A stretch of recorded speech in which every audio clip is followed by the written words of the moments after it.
ধন্যবাদ অ্যান্ড সহ আলোচক খাজা মাইনুদ্দিন ভাইকে। আমার মনে হয় প্রথমবার আমরা অনলাইনে। আপনাকে স্বাগত। যে বিষয়টা আপনি বলেছেন, ফরচুনেটলি আমি আমাদের যিনি নতুন মন্ত্রী হয়েছেন সড়ক ও সেতু, রবিউল ভাইয়ের আমি পুরো স্পিচটা শুনলাম। বিষয় হচ্ছে কি যে বিষয়টা হচ্ছে চাঁদার ডেফিনেশন কি। আর বিগত এই 5 তারিখের পর মিডিয়া চাঁদা পাইলেই বিএনপিকে আঁচড় মারার খুব চেষ্টা করে আসছে। বাকিগুলোও কিন্তু ছিল, কিন্তু সেগুলো কোনো বিএনপি বড় দল হিসাবে আঁচড় খাবে, এটা স্বাভাবিক এবং এটাকে আমরা স্বাগত জানাই। মাননীয় মন্ত্রী যেটা বলেছেন এটা খুব ক্লিয়ারলি উনি একটা কথা বলেছেন, সেটা হচ্ছে চাঁদার ডেফিনেশনটা উনি দেওয়ার চেষ্টা করেছেন। দেখুন, মালিক এবং শ্রমিক এই দুটোরই আলাদা আলাদা সংগঠন আছে সব জায়গায়। কিরকম সংগঠন আছে, আমি আমার ব্যক্তিগত, যেহেতু আমি গ্রামে রাজনীতি করি, আমার বাড়ি নওগাঁ জেলায়, আমি বদলগাছি উপজেলা বিএনপির সভাপতি। তো আমাকে নওগাঁতে টু অ্যান্ড ফ্রো যেতে হয়, কখনো সিএনজি নিয়েও যাই আমি, বিশেষ করে বিগত আন্দোলনের সময়।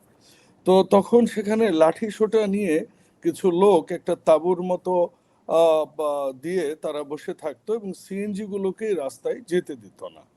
তো মাঝে মধ্যে আমি সিএনজিওয়ালাকে বলতাম যে না, তুমি সোজা রাস্তায় চলো, আমার সময় নেই। তো বলতো যে স্যার সমস্যা আছে, মালিক পরিবহন সমিতিরা এই রাস্তায় অফিসিয়াল টাইমে সকাল 9টা থেকে রাত বিকেল 5টা পর্যন্ত সিএনজি চলাচল নিষেধ, কারণ বাসের মালিকেরা প্যাসেঞ্জার হয়তো পর্যাপ্ত পায় না। তো বিষয়টা নিয়ে আমি একদিন ডিসি মহোদয়ের সাথে কথা বললাম, এটার সাথে দেখলাম ডিসি মহোদয় অ্যালাইন্ড এই অ্যারেঞ্জমেন্টের সাথে।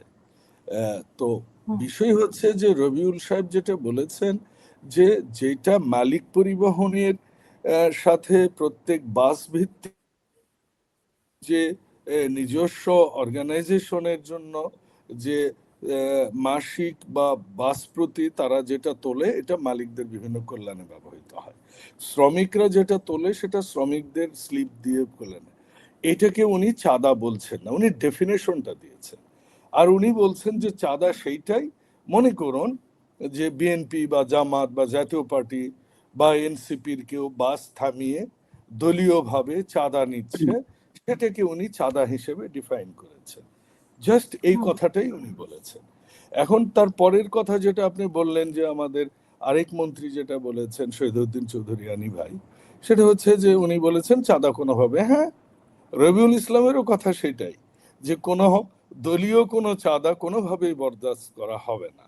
এবং এটা খুব মানে simple, clear and crystal clear I should say. So এইটা নিয়ে এত বিতর্কের আমি কিছু দেখি না, নাম্বার ওয়ান। নাম্বার টু হচ্ছে যে বিগত সরকার যখন ক্ষমতায় ছিলেন, আমাদের এই যে জুলাই অভ্যুত্থানের পর দীর্ঘদিন 18 মাস, তখন কিন্তু এই বিষয়গুলো নিয়ে কোনো আলোচনা হয়নি, সরকার কিন্তু উন্নয়রা ছিলেন। এখন আমাদের নতুন মন্ত্রী, একটা মানুষকে আপনারা বসতেও দিচ্ছেন না ঠিক মতো। কেউ কেউ বলছেন, আমি আপনার ফেসবুক স্ট্যাটাসেই দেখলাম যে তীরের মতো সোজা করে ফেলা হবে, কোনো একজন বলেছেন। হ্যাঁ, তো আমির হামজা বলছে যে তীরের মতো সোজা করে উনি দেবে। উনি কিন্তু অনেক কিছুই বলেছেন। উনি কিন্তু আমাদের স্বাধীনতার ঘোষকের সন্তান ম্যাডাম খালেদা জিয়ার সন্তানকে অনেক কিছু বলেছেন। কিন্তু এই যে এই বিষয়গুলো, এগুলো বলা আমি ধরে নিচ্ছি এগুলা পলিটিক্যাল রিটোরিক, তবে ভাষা গানটা ভব্যতাটা একটু কন্ট্রোল হওয়া উচিত। তো আমি এটাকে যেটা বলতে চাই যে জনাব তারেক রহমান আমাদের 11তম প্রধানমন্ত্রী, উনি যখন দেশে এসেছেন, উনি প্রথম বক্তব্যেই একটা কথা খুব ক্লিয়ারলি বলেছেন, নবীর ন্যায়পরায়ণতার ভিত্তিতে উনি দেশ চালাবেন।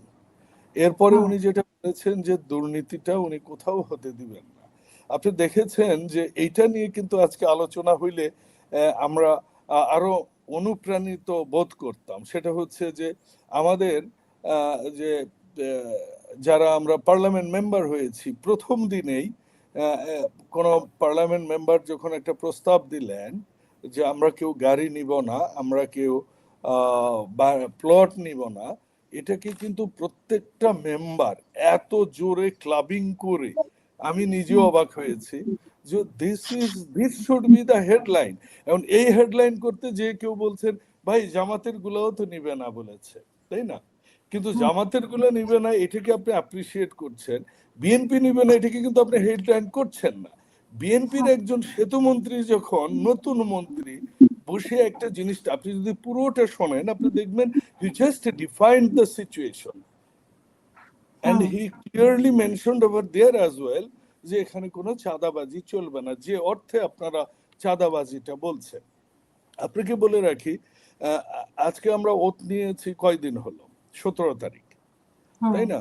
18, 19, 20, 19 তারিখেই কিন্তু আমি আমার ইউনিয়নের এক সাধারণ সম্পাদক বিএনপিকে কিন্তু আমি দল থেকে না তার পদ থেকে অব্যাহতি দিয়েছি একটা দলীয় এবং অসাংগঠনিক আচরণের কারণে শুধুমাত্র।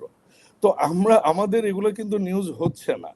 তো এখন বিষয় হচ্ছে আমরা বড় দল, এটা হতে পারে, এন্ড এটা আমরা একসেপ্ট করি। আমরা মিডিয়ার এই যে মুক্ত চিন্তা, মুক্ত স্বাধীনতা, মুক্ত মিডিয়া, গণমাধ্যমের স্বাধীনতা, এটা বিএনপির শুরু থেকেই। এবং শহীদ প্রেসিডেন্ট জিয়াউর রহমান যখন 1975 সালে দেশের ভার গ্রহণ করেন তখন কিন্তু উনি সমস্ত পত্রিকাগুলো, সমস্ত রাজনৈতিক দলগুলোকে উন্মুক্ত করে দিয়েছেন। আমরা এর মাঝেই বেড়ে ওঠা একটা দল এবং আমরা সেটাতেই বিশ্বাস করতে চাই।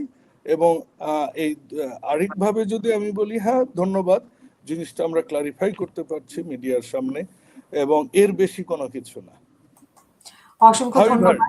আমি শেষ করতে চাই, আজকে আর অল্পক্ষণ পরেই আমরা মহান ভাষা দিবস এবং আন্তর্জাতিক ভাষা দিবসে আমরা উদযাপন করতে যাচ্ছি ইনশাআল্লাহ। এবং এর মাধ্যমে আমি 21-এর সকল শহীদ, ভাষার সকল শহীদ এবং মহান মুক্তিযুদ্ধের সকল শহীদদের প্রতি শ্রদ্ধা জ্ঞাপন করছি এবং দেশবাসীকে এই গণতান্ত্রিক পুনরুদ্ধারের মাধ্যমে দেশে যে নতুন গণতান্ত্রিক অধ্যায় সূচনা হয়েছে এর সুফল যেন সবার ঘরে পৌঁছে। আন্তর্জাতিক মাতৃভাষা দিবস এবং ভাষা দিবসের সুফল এদেশের যেন সাধারণ মানুষের ঘরে ঘরে আমরা পৌঁছে দিতে পারি, সেই প্রচেষ্টা বাংলাদেশ জাতীয়তাবাদী দলের থাকবে। অসংখ্য ধন্যবাদ।